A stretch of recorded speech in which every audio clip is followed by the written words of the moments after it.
Welcome back ناظرین. جی ناظرین, ہمارے ساتھ کاشف ستار ہیں اور جو ہے بہت دلچسپ باتیں ہو رہی ہیں اور ساتھ ساتھ ایموشنل بھی.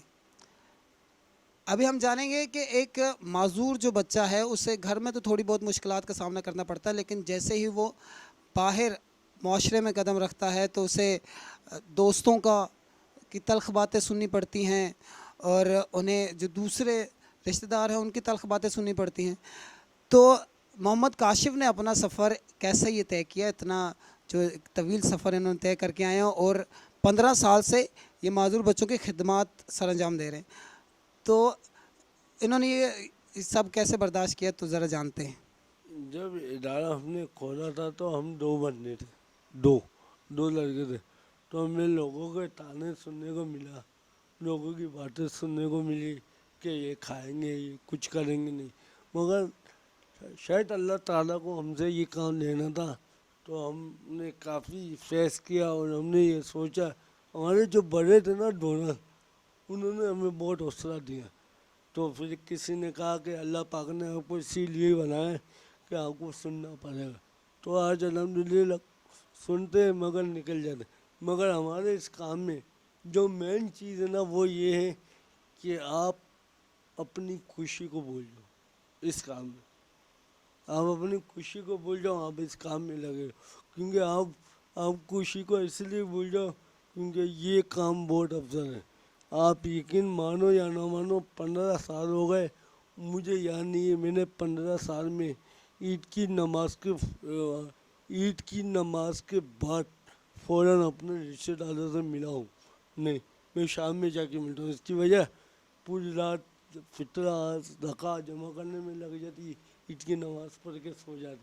تو یا کسی کی شادی آ گئی اور ہمیں ہمارے ادارے میں کوئی کام ہو, چاہے وہ کسی کی بھی ہو, ہمیں وہ شادی میں نہیں ادارے میں کام میں جانا پڑتا. تو اس کے حوالے سے تانے بھی ملتے ہوں گے, مگر کام تو الحمدللہ دوستوں کی سپورٹ بہت ہے. یار دوست ہے 5-6 جو کہ آدھی رات میں بھی حاضر ہیں. یہ ہم جو نارمل بچے بھی ہوتے ہیں ان میں بھی ہم دیکھتے ہیں کہ جو دوست ہوتے ہیں وہ کچھ کسی نہ کسی وجہ سے چڑھا رہے ہوتے ہیں, یا تو نا کوئی مطلب جگتے مار رہے ہوتے ہیں یا کوئی جملے کس رہے ہوتے ہیں. تو کیا آپ کو اس سب کا سامنا کرنا پڑا؟ نہیں الحمدللہ اس حوالے سے میں بولتا ہوں ہمارے شیشہ کے جو میری قیدین کی دوست ہیں 5-6 ہم دوست ہیں, بہت ہی باقی بھی دوست ہیں. کبھی میرے دوستوں نے دل نہیں توڑا, کیوں جھوٹ بولوں. آج بھی وہ مجھے اپنے ساتھ لے کے گھومتے پھرتے, یہاں تک کہ وہاں جا کے مجھے اپنے ہاتھ سے بھی کھانا نہیں کھانا پڑتا. اچھا, جی تو آپ کے دوست آپ کو کھلاتے ہیں؟ الحمدللہ میرے ہاتھ فری ہوتے, میرے دوست ہوتے وہ کھلاتے. ہاں مذاق مستی چلتی ہیں, وہ تو ان کا حق ہے, تو وہ چلتا ہے. باقی میرے دوستوں نے کبھی مجھے اپنے آپ سے کم نہیں سمجھا. تو میں شکر ہوں اللہ پاک ان کو عمر دے, اضافہ دے. ان میں اگر کسی بھی چیز کی کمی نہیں ہے, مگر اگر میری ذات سے کبھی میرے دوستوں کو تکلیف پہنچی ہو تو میں معذرت کھاؤں. وہ مجھے اللہ تعالیٰ کی امید ہے. میں لوگوں سے یہ کہتا ہوں کہ اگر کوئی ایک بچہ اپنی قیدین میں شامل کر لے اور اس کو جینے کا طریقہ سکھا دے, آپ کا کچھ بھی نہیں لگے گا, آپ کا خالی تھوڑا سا وقت لگے گا, اس بیچارے کی زندگی بن جائے گی. تو آپ یہ سمجھتے ہیں کہ آپ کے دوستوں نے آپ کو اپنے ساتھ ملا کے جینے کا طریقہ سکھایا. اس میں جو آپ جو زندگی ابھی گزار رہے ہو مزے کی یعنی خوشی کی, تو آپ سمجھتے ہیں کہ اس میں آپ کے دوستوں کا بھی بہت بڑا ہاتھ ہے؟ بہت بڑا ہاتھ ہے. آپ مثال دیتا ہوں میں آپ کو, اگر ہم 4 بندے بیٹھے گئے اور آپ آؤ ہم آپ کو بھگا دیں تو آپ کے دل پہ کیا گزرے گی. چاہے آپ آنکھ خراب ہے یا آپ کا ہارٹ خراب ہے, ہم آپ کو بولے بھائی آپ جاؤ, ہم ہمارے ساتھ نہیں ملتے. آپ کو یہ بات میں بتاؤں شاید آپ نے کبھی نہ سنی ہو, ہم جیسے بچے کہاں جاتے تو کچھ لوگ یہ سمجھتے کہ معذاللہ اس کی بیماری ہمیں نہ لگ جائے, معذاللہ اس کی جیسے بچے ہمارے نہ ہو جائیں. تو ایسے تانے بھی سننے کو ملتے ہیں. تو آپ ان کو دیکھو جو ہمارے کو چپکا کے اپنے ساتھ رکھتے, جائے کھاتے پیتے کچھ. اور الحمدللہ میں نے اس کام میں یہ دیکھا ہے کہ جو اچھا ہوتا ہے نا وہ واقعی میں عزت دیتا ہے.